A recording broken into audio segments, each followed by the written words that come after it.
وآلہ اجمعین واللعنۃ الدائمۃ علی اعداء محمد وآل محمد اما بعد وفقنا اللہ وإیاکم للعلم والعمل الصالحین انشاءاللہ تعالی۔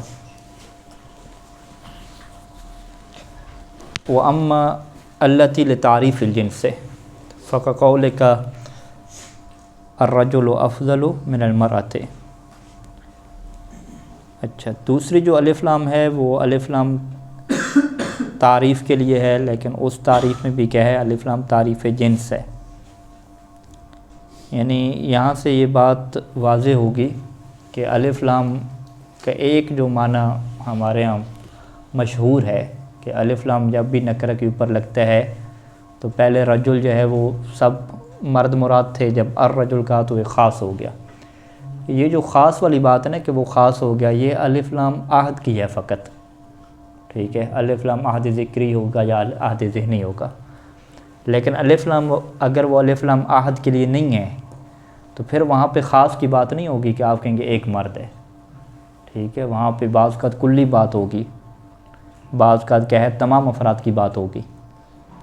تو بس یہ نہ سمجھا جائے کہ بھئی جب بھی الف لام لگے گی تو اس سے مراد ہمیشہ خاص ہی چیز ہوگی، ٹھیک ہے۔ یہ بعض کا خطبہ حضرات بھی بول جاتے ہیں ممبر کے اوپر کہ الف لام ہمیشہ تخصیص کے لیے آتا ہے، ہمیشہ تخصیص کے لیے نہیں آتا، تعریف کے لیے آتا ہے۔ اور تعریف کا یہ مطلب نہیں ہے کہ فقط ایک ہی ہو، تعریف کی پھر آگے کیا ہے 3 کیٹیگری ہو جاتی ہیں۔ اب یہاں پہ اس کے اوپر ایک اور اشکال الگ سے بنے گا کہ جب آپ اسے تعریف کہہ رہے ہیں تو یہ پھر معرفہ کس کام کا ہوا، ٹھیک ہے۔ جب آپ اس سے مراد بعین ہی ایک لے ہی نہیں رہے تو معرفہ کس کام کا، یہ اشکال اپنی جگہ پہ، لیکن فی الحال کیا ہے ہم اس کی اقسام کیا سمجھ لیں کہ نحوی اس سے مراد کیا لیتے ہیں الف لام سے۔ تو الف لام کی جو ایک کیٹیگری ہے جو الف لام عہد کے لیے آتا ہے، اس میں تخصیص کا پہلو ہے کہ فقط اس سے مراد ایک ہوگا، اس میں یعنی وہ جو معرفہ ہے نا حقیقی معنی میں وہ والی چیز پائی جاتی ہے۔ باقی جو الف لام تعریف کے لیے آتا ہے تو وہ تعریف اس معنی میں نہیں ہے کہ اس سے مراد ایک بیان ہی ہوگا، ٹھیک ہے، کیونکہ اس میں ممکن ہے کہ اس کی مراد کیا ہو، تعریف جنس ہو۔ تعریف جنس کیا مطلب کہ وہ فقط جنس کی بات کر رہا ہو، وہ افراد کی بات ہی نہ کر رہا ہو، ٹھیک ہے جی۔ یعنی اگر اس سے پوچھے کہ بھئی ایک جنس جو ہے وہ مذکر کی ہے، ایک جنس جو ہے وہ مؤنث کی ہے، آپ ان دونوں میں تقابل کروائیں اور کون سی جنس کیا بہتر ہے، تو وہ کہہ دیتا ہے کہ جو مذکر کی جنس ہے وہ کیا بہتر ہے خاتون کی جنس سے۔ لیکن کیا اس کی یہ مراد ہے کہ جتنے بھی مذکر ہوں گے، جتنے بھی مرد ہوں گے وہ سارے کے سارے بہتر ہوں گے خواتین سے؟ کہتے ہیں یہ مراد تو نہیں ہے۔ یہاں تو پھر اصل معیار تو کیا ہے، وہ تقوی ہے اور انسانی کمالات ہیں۔ ممکن ہے کہ ایک خاتون عمل کے اعتبار سے کیا ہو جائے، افضل ہو جائے، ٹھیک ہے۔ جس طرح قرآن مجید میں ہے کہ حضرت آسیہ سلام علیہ کو مثل قرار دیا گیا للذین آمنوا، کہ صاحبان ایمان کے لیے ایک خاتون جو ہے وہ نمونہ عمل بن جاتی ہے، تو یہ بھی ہو سکتا ہے۔ تو اب جب اس کے اوپر یہ اشکال ہوگا کہ بھی آپ سے ہم نے پوچھا تھا کہ یہ بتائیں کہ مذکر اور مؤنث کی جنس میں سے کون سی جنس جو ہے وہ بہتر ہے، تو آپ نے کہا کہ جو مرد کی جنس ہے وہ خاتون کی نسبت سے بہتر ہے۔ تو پھر جب اس نے کہا کہ اچھا بتائیں کہ حضرت آسیہ جو ہیں وہ افضل ہیں یا ایک مومن انسان افضل ہے، تو اس نے کہا کہ نہیں، حضرت آسیہ افضل ہے۔ تو ان کے یہ کیسے آپ نے کہہ دیا کہ آپ تو کہہ رہے تھے کہ مرد کی جنس؟ تو وہ جواب کیا دے گا کہ میں فقط جنس کی بات کر رہا تھا، میری نگاہ فقط جنس کے اوپر تھی، میری نگاہ افراد کے اوپر تھی نہیں، میں فقط جنس من ہوا جنس کی بات کر رہا تھا کہ جنس بما ہوا جنس کو اگر دیکھا جائے افراد سے قطع نظر دیگر کمالات کو چھوڑ کر فقط ایک جنس کی بات ہو کہ ایک یہ والی جنس ہے ایک وہ والی جنس ہے، تو ان دونوں میں سے بہتر کیا ہے، وہ مرد کی جنس ہے۔ لیکن اگر آپ دیگر چیزوں کو ساتھ جوڑتے جائیں، دیگر کمالات کو ساتھ جوڑتے جائیں، تو پھر تو ظاہری بات ہے افضل جو ہے وہ خاتون ہو جائے گی۔ ہو سکتا ہے کہ خاتون افضل نہ ہو، وہاں پہ مرد افضل ہو جائے، ہو سکتا ہے دونوں برابر ہو جائیں۔ تو لہٰذا اس کی مراد جو الرجل کہنے سے مراد اس کی تھی وہ جنس تھی فقط، کہ وہ اس جنس کی بات کر رہا ہے کہ یہ جو جنس ہے یہ دوسری جنس کی نسبت سے افضل ہے، اور اس کی نگاہ فقط رکی ہوئی ہے اسی جنس کی حد تک، آگے افراد کی طرف یا دیگر چیزوں کی طرف اس کی نگاہ جا ہی نہیں رہی۔ تو اسے نحوی کیا کہتے ہیں کہ یہ جی تعریف ہو گئی، یہ معرفہ ہو گیا۔ معرفہ کیسے ہو گیا؟ کیونکہ جی اس کی نگاہ فقط کس کے اوپر رک گئی ہے، جنس کے اوپر رک گئی ہے، تو بعین ہی اس کی جنس ہی مراد ہے، جنس کے علاوہ کوئی اور چیز اس کی مراد ہی نہیں ہے، تو اسے معرفہ کہتے ہیں۔ معرفہ کیا کہتے ہیں کہ بعین ہی ایک چیز مشخص ہو۔ جب بعین ہی اس نے چیز مشخص کیا تو اس نے کوئی فرد مشخص نہیں کیا، اس نے کس کو مشخص کر دیا؟ ایک جنس کو کیا ہے مشخص کر دیا، ٹھیک ہے جی۔ اسی طریقے سے مثال طور پہ وہ کہتا ہے کہ جی یہ جو پیسہ ہے نا، پیسے نے انسان کو تباہ کر دیا ہے، ٹھیک ہے، تو آپ کہیں گے پیسے نے انسان کو کیسے تباہ کیا؟ پیسے نے تو انسانوں کے لیے خدمت بھی کی ہے بڑی اچھی، ٹھیک ہے، اسی پیسے اور مال ختیجہ کی وجہ سے تو اسلام کو بھی تقویت ملی ہے۔ اگر وہ کہے کہ مثلا جنگوں نے جو ہے وہ انسانوں کو تباہ کر دیا ہے، تو آپ کہیں کیسے آپ کہہ سکتے ہیں جنگوں نے انسانوں کو تباہ کر دیا ہے؟ اسی جنگوں نے جو ہے وہ بدر اور احد میں اور خیبر میں کیا ہے مومن کی حفاظت بھی کی ہے، تلوار نے بھی حفاظت بھی کی ہے۔ آپ کیسے کہہ سکتے ہیں کہ تلوار اور اسلحے نے تباہ کر دی ہے؟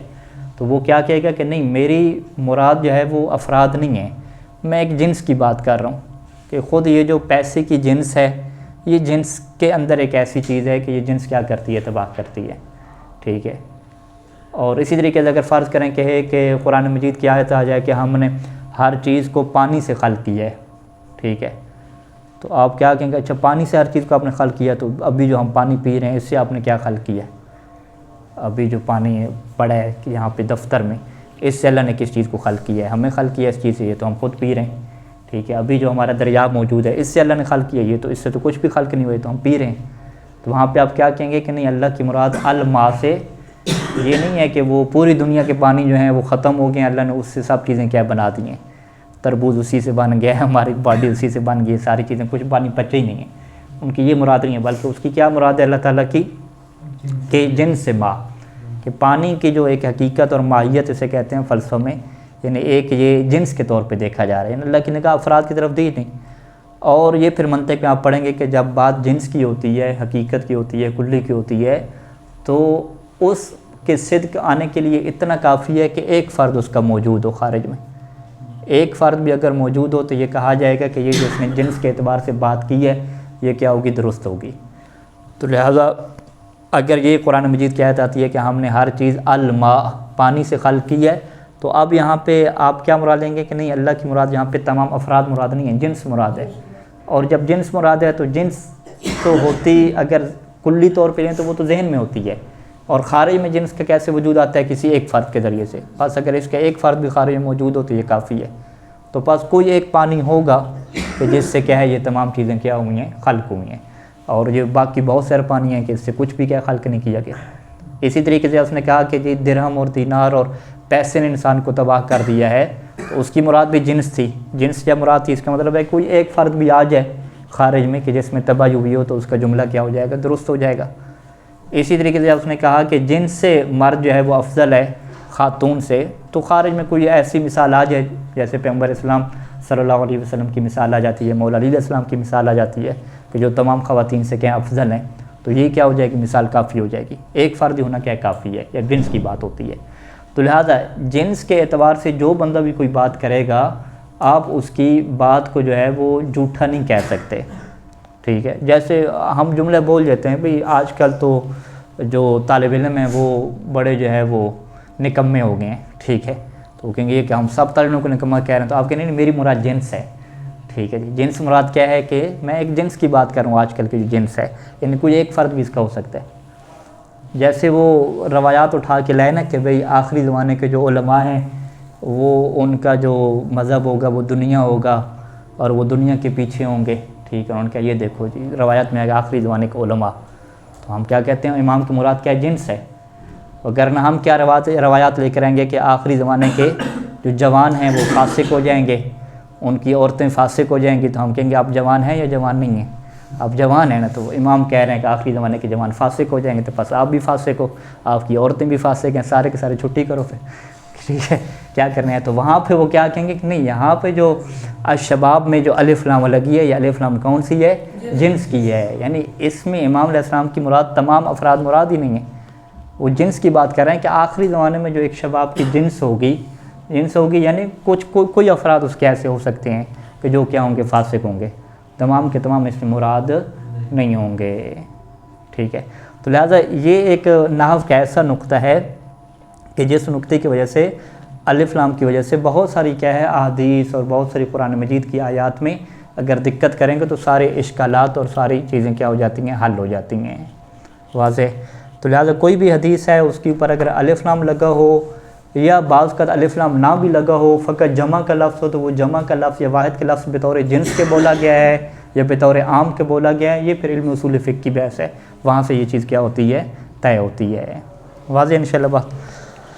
تو یہاں پہ ابن شام کیا کہتے ہیں کہ وہ اما التی لتعریف الجنس فقہ قول کا، ایک مثال سے سمجھاتے ہیں کہ تعریف جنس کیسے ہوتی ہے، یعنی الف لام اے جنس کی تعریف کے طور پہ اس کی مراد تمام افراد ہوں ہی نہیں، کوئی ایک فرد بھی مراد نہ ہو۔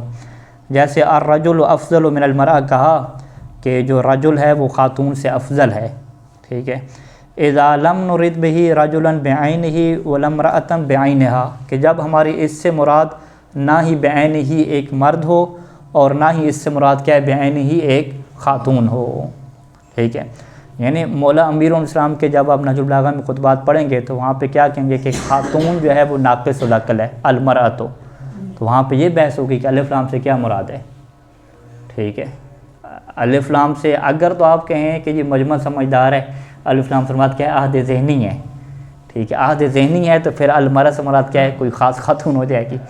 اور اگر آپ کہیں کہ نہیں الف لام یہ کیا ہے، الف لام تعریف جنس کے لیے ہے، تو تعریف جنس کے لیے کیا مطلب کہ ایک بات کی جائے گی کہ جنس کی بات ہو رہی ہے، جنس میں آپ کچھ افراد بھی لے لیں، چاہے ایک فرد بھی آ جائے تو یہ کیا ہوتا ہے، کافی ہوتا ہے۔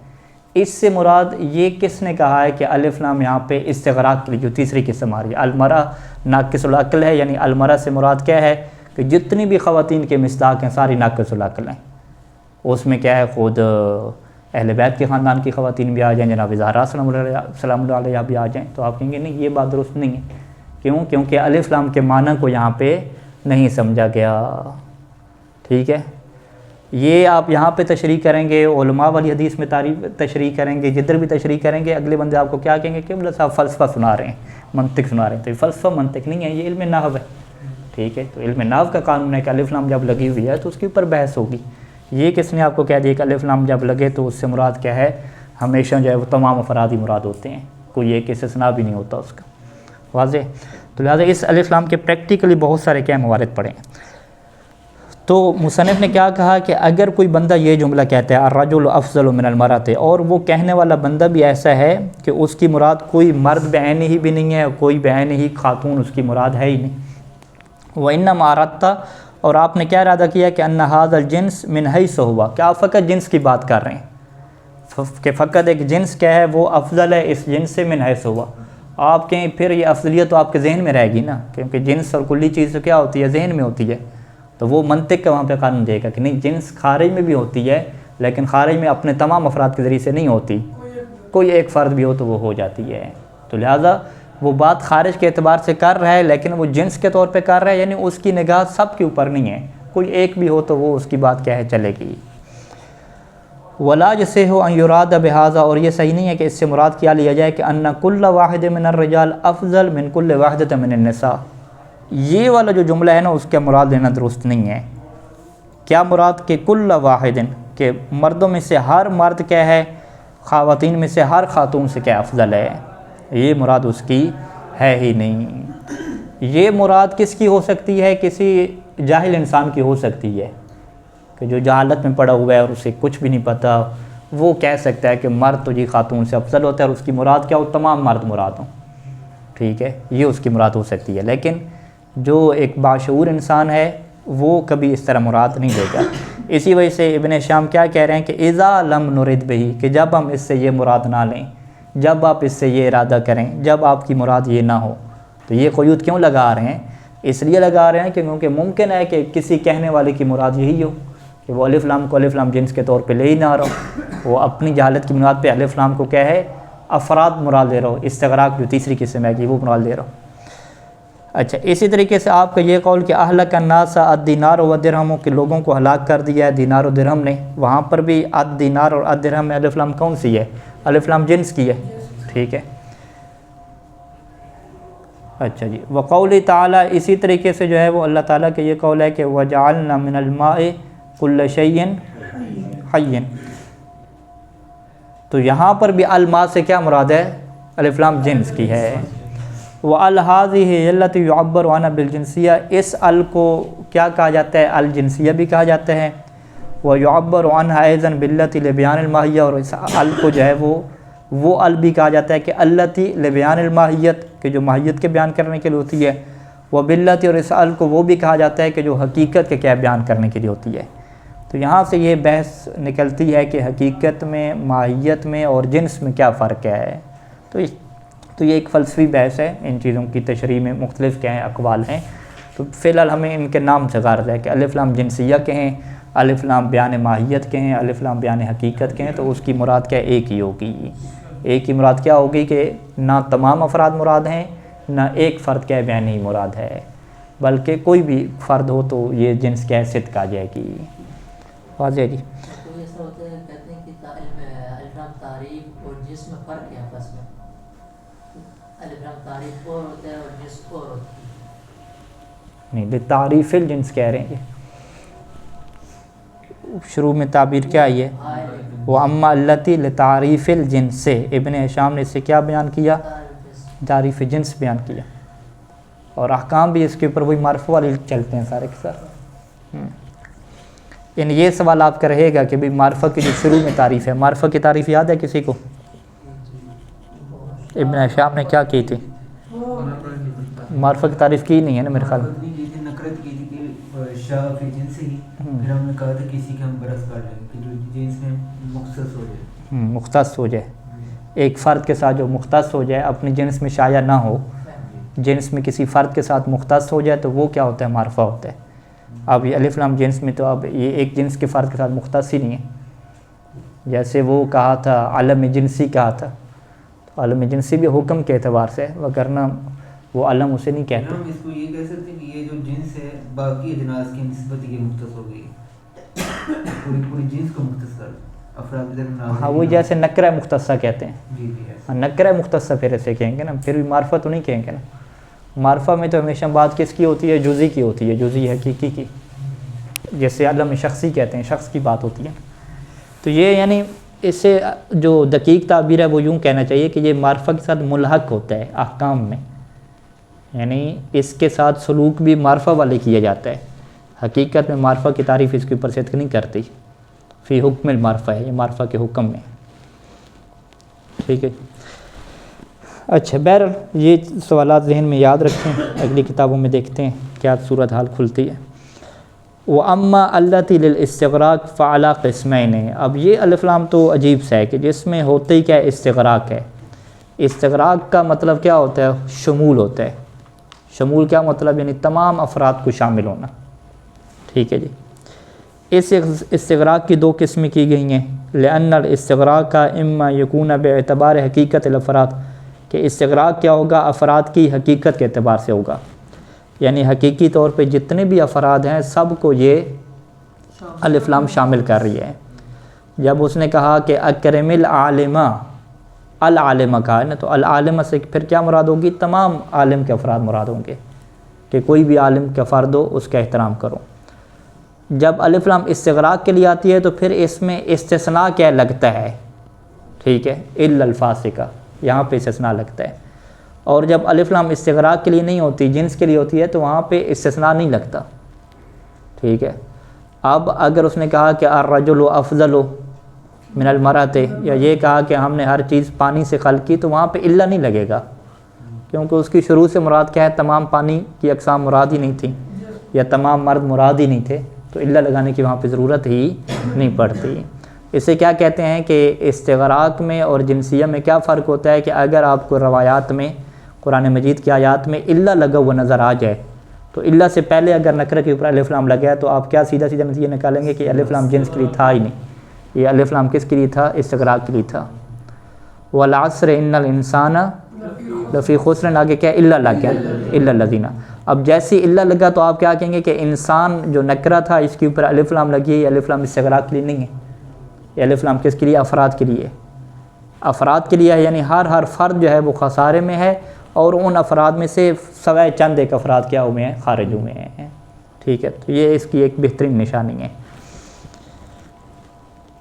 لیکن اگر استثناء لگے ہی نہیں کسی بات پہ، ٹھیک ہے، بات ایسی ہو جائے کہ جی المرأۃ ٹھیک ہے جی ناقصۃ العقل یوں ہو جائے، ٹھیک ہے، خاتون کیا ہے ناقص العقل، استثناء لگی نہیں ہے۔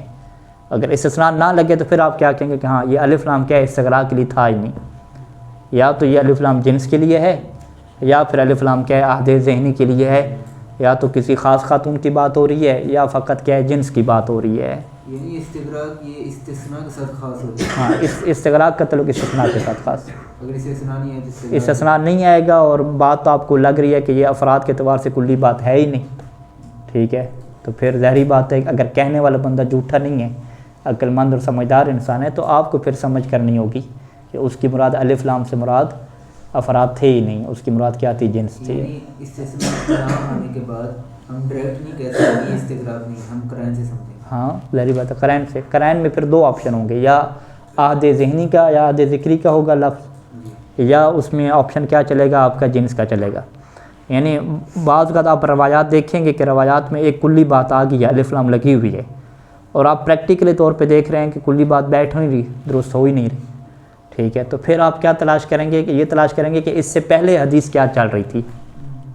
آپ مثال کے طور پہ ہمارے پاس جو بعد میں حدیث کی کتاب آئی ہے اس کا نام کیا ہے وسائل الشیعہ، وسائل الشیعہ والوں نے کیا کیا، کتاب الکافی کی، تہذیب کی اور دیگر جو حدیث کی کتابیں تھیں ان میں پوری روایت ہوتی تھی اور اس کے ٹکڑے کر دیے، ٹکڑے کر کے اصل میں ہوتا کیا تھا کہ جب اہل بیت علیہ السلام کے پاس لوگ جاتے تھے سوالات پوچھنے کے لیے تو وہ ہر موضوع پہ اکٹھے سوالات پوچھ لیتے تھے، روزے کا سوال بھی پوچھ لیا، حج کا بھی پوچھ لیا، صوم کا بھی پوچھ لیا، ایک ہی محفل چل رہی ہے، تو ایک حدیث جو ہے نا 1.5 2 صفحوں کی ہوتی ہے، تو ان کو محدثین نے کیا کیا، کٹ لگا ہے نا اس کے اندر، تقطیع کہتے ہیں، کہ جو روزے کی سوال تھا اس کو روزے میں رکھ دیا، جو نماز کا تھا اس کو نماز میں رکھ دیا۔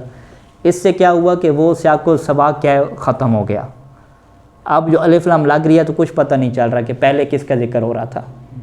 تو اس کے لیے فقہا کیا کرتے ہیں، فقہا یہ کہتے ہیں کہ بھئی اس حدیث کے اوپر اعتماد نہیں کرنا جو محدث نقل کر رہے، اس کے پیچھے جانا ہے کہ یہ اصل حدیث تھی کیا، پوری حدیث کیا تھی، وہ جو پوری حدیث تھی 2-3 صفحوں کی اس پوری کا مطالعہ کیا جاتا ہے، پھر وہاں سے بات کھلتی ہے کہ بھی کس کا ذکر ہو رہا تھا، کس کے بارے میں بات چل رہی تھی، اور یہ جو ابھی المرأہ پہ الف لام لگی ہے یہ کس خاتون کی بات چل رہی ہے، وہاں سے وہ حقیقت کیا کھل کے سامنے آتی ہے کہ الف لام جو ہے یہ الف لام عہد ذہنی ہے، عہد ذکری ہے، یہ الف لام کیا ہے جنس کا ہے، ٹھیک ہے۔ یہ کب ہوتا ہے کہ اگر استثناء نہ لگا ہوا ہو، اگر استثناء لگ جائے پھر یہ ٹینشن ختم ہو جاتی ہے، آپ کہتے ہیں کہ الف لام تھا یہ استغراق کے لیے کیونکہ استثناء آ گیا، الف لام جب استثناء نہیں لگتا نا پھر آپ کی یہ ٹینشن بڑھ جاتی ہے، پھر اس میں آپ کو تحقیق کرنی ہوتی ہے، واضح۔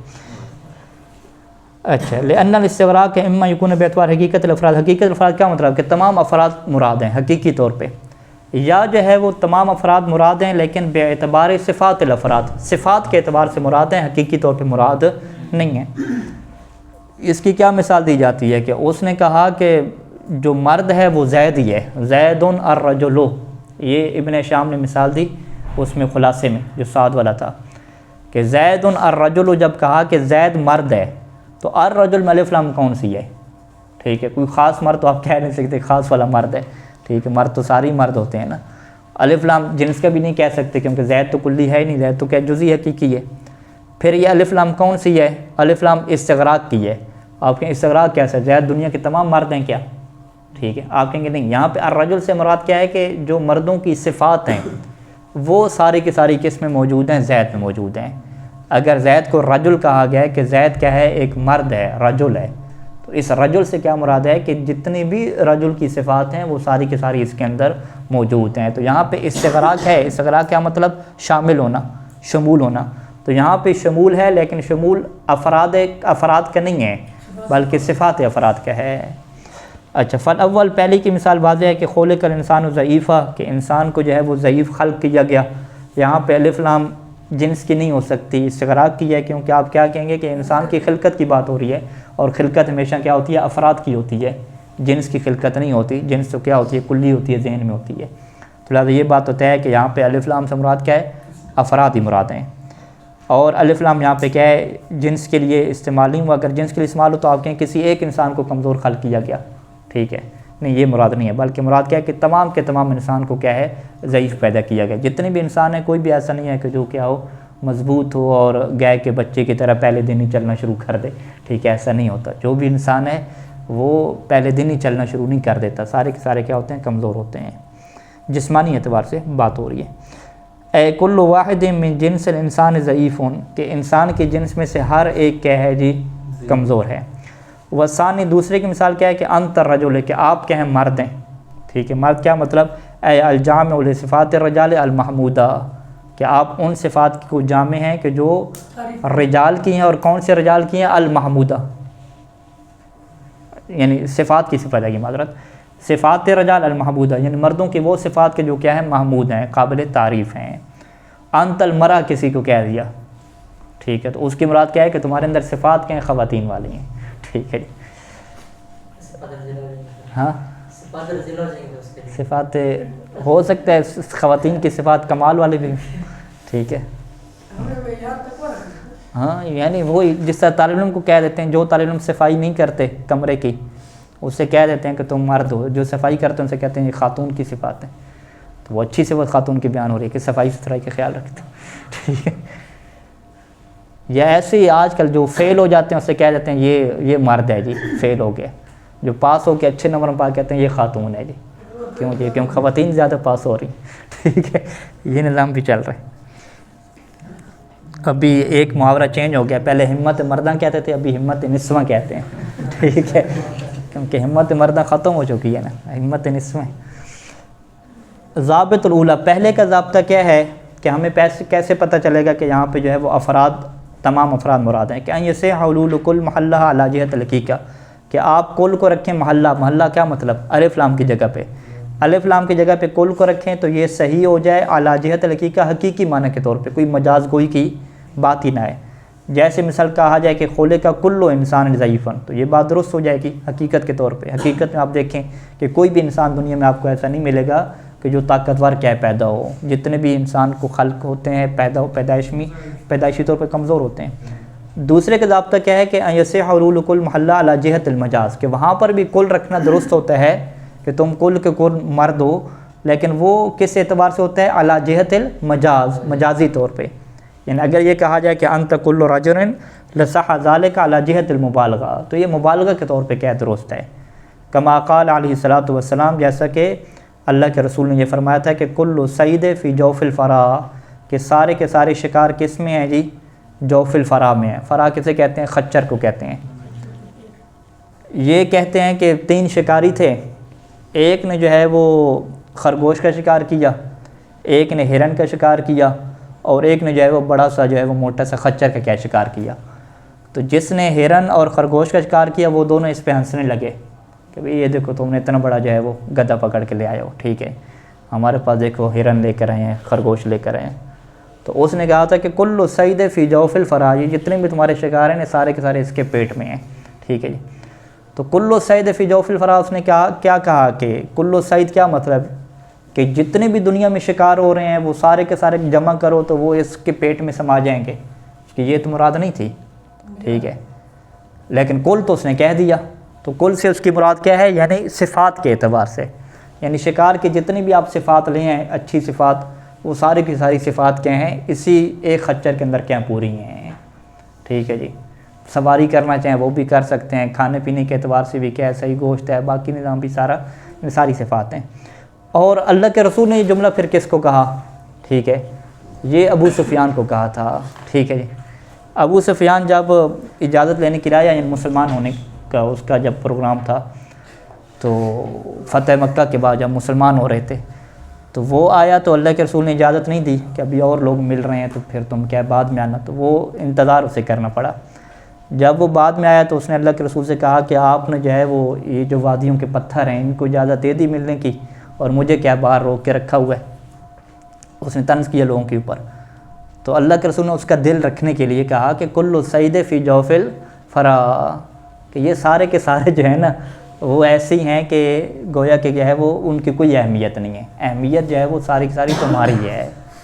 تو یہ محاورہ بولا، اور اس محاورے کو جتنے بھی محدثین ہیں وہ یہ کہتے ہیں کہ یہ محاورہ اس بندے کے لیے عربی زبان میں بولا جاتا ہے کہ جس کی اہمیت بیان کرنی ہو، جس طرح سے کہ وہ اپنے خچر کی اہمیت بیان کر رہا تھا، تو جس طریقے سے اہمیت بیان کرنا مقصود تھا تو اللہ کے رسول کا بھی اس بندے کی اہمیت بیان کرنا مقصود تھا. تو اس سے کیا سمجھ آتا ہے؟ اللہ کے رسول کے اخلاق کی سمجھ آتی ہے کہ کافر ہے، دشمن اسلام ہے، لیکن جب وہ اسلام کے قریب ہو رہا ہے تو اس کا دل رکھنے کے لیے اس کے لیے تعریفی کلمات کا کیا ہے اظہار کیا گیا. اس کو خچر کہہ دیا. ٹھیک ہے، یہ ہم کہیں گے نا خچر کہہ دیا تو، لیکن یہ محاورہ استعمال ہوتا تھا نا تعریف کے لیے. اگر خچر کہہ تو وہ اور غصے ہو جاتا. ٹھیک ہے، جب وہ اس بات پہ غصے ہے کہ مجھے دیر سے کیوں بلایا گیا، تو جب اللہ کے رسول کے پاس غصے میں جاتا ہے تو اللہ کے رسول اگر یہ جملہ بولتے ہیں تو پھر تو مزید لڑائی ہو جانی تھی نا. لیکن مزید لڑائی نہیں ہوئی، وہ الٹا کیا ہے ٹھنڈا ہو گیا اور اس سے مطمئن ہو گیا کہ میری کیا اہمیت ہے. ٹھیک ہے، یہ تو ہم دیکھیں گے نا کہ اس میں ہم کن محاوروں کے اوپر جا رہے ہیں. واضح. تو اس سے یہ بات سمجھ آتی ہے کہ جب بھی آپ کا مخالفین سے آپ کا جو ہے وہ مناظرے کا سیٹ اپ بنے یا کسی وقت تبلیغ کا سیٹ اپ بنے تو اس کا دل رکھنے کے لیے اس کے لیے تعریفی کلمات کہنا یہ اللہ کے رسول کی سنت ہے. ٹھیک ہے، تو آپ یہ کہ میں اس کو کیوں کہوں جی تم بڑے بھائی صاحب ہو، یہ ہو، یا کوئی بات اس کو کیوں اہمیت کرتے ہیں، نہیں، یہ بات غلط ہے. کیونکہ وہ ظاہری بات ہے شروع سے جہالت میں رہا ہے. یعنی جیسے ہم کیا کہتے ہیں کہ ایک بندے کی پیدائش سے تربیت یہ ہوئی ہے کہ اس نے علماء اور فقہاء کو گالیاں دینا شروع کی ہیں. پیدائش سے اس کے یہی ہے. اب بھی 25-30 سال کا 40 سال کا ہو گیا ہے تو وہ آپ کے سامنے آ رہا ہے تو وہ ظاہری بات احترام تھوڑی کرے گا. تو آپ کا حق بنتا ہے کہ جس طریقے سے ابو سفیان کا دل رکھنے کی خاطر اچھے محاورے اس کے لیے بولے گئے تو آپ بھی کیا ہے اس کا دل رکھنے کے لیے بول دیں کہ بزرگوں آپ آ گئے ہو یہاں پہ، کیا بات ہے جی، آپ کی خاطر ہم بیٹھے تھے. تو اس کا دل رکھنے کے لیے کسی کے لیے جملے بول دینا، اسے کیا کہتے ہیں؟ تالیف قلوب کہتے ہیں. تالیف قلوب کے لیے اسلام نے باقاعدہ مال بھی کیا خاص کیا ہے کہ وہ زکوٰۃ کا جو حصہ ہے، خمس کا حصہ ہے، وہ بھی باقاعدہ ان کے اوپر خرچ کیا جاتا ہے کہ ان کے دل کو کیا کیا جائے؟ نرم کیا جائے. ہاں، مؤلفۃ القلوب میں آ جاتے ہیں. تو جب مؤلفۃ القلوب کے لیے آپ پیسہ خرچ کر رہے ہیں تو کیا زبان کے میٹھے الفاظ خرچ نہیں کریں گے؟ وہ بھی خرچ کرنے ہیں نا. تو لیکن ہم مؤلفۃ القلوب میں نہیں کہتے، ہم کہتے ہیں ایسا سبق سکھاؤ نا کہ اس کی جو ہے وہ نسلیں یاد رکھیں. تو جب بات نسلوں کی یاد رکھنی آتی ہے تو وہاں پہ پھر تربیت شربیت نہیں ہوتی، وہاں پہ بس اپنے گروپ کو خوش کرنا ہوتا ہے کہ میرا گروپ خوش ہو جائے، بلے بلے ہو جائے. ٹھیک ہے جی. اچھا، اس کے اوپر اور بھی بہت کلام ہے، یہیں سے آپ سمجھے کہ وقول و شاعر آخری جو ہے وہ شاعر کے قول پڑھتے ہیں کہ لیس علی اللہ بمستنکر ان یجمع العالم عالم فی واحد، کہ اللہ کے لیے یہ بات قابل انکار نہیں ہے کہ وہ عالم کو جمع کر دے، پوری کائنات کو جمع کر دے ایک بندے میں، اور پھر آپ اس بندے کو کہیں کہ پوری کائنات ہی تم میری ہو. صلی اللہ علیہ محمد. یہاں پہ عالم سے کیا مراد ہے؟ صفات.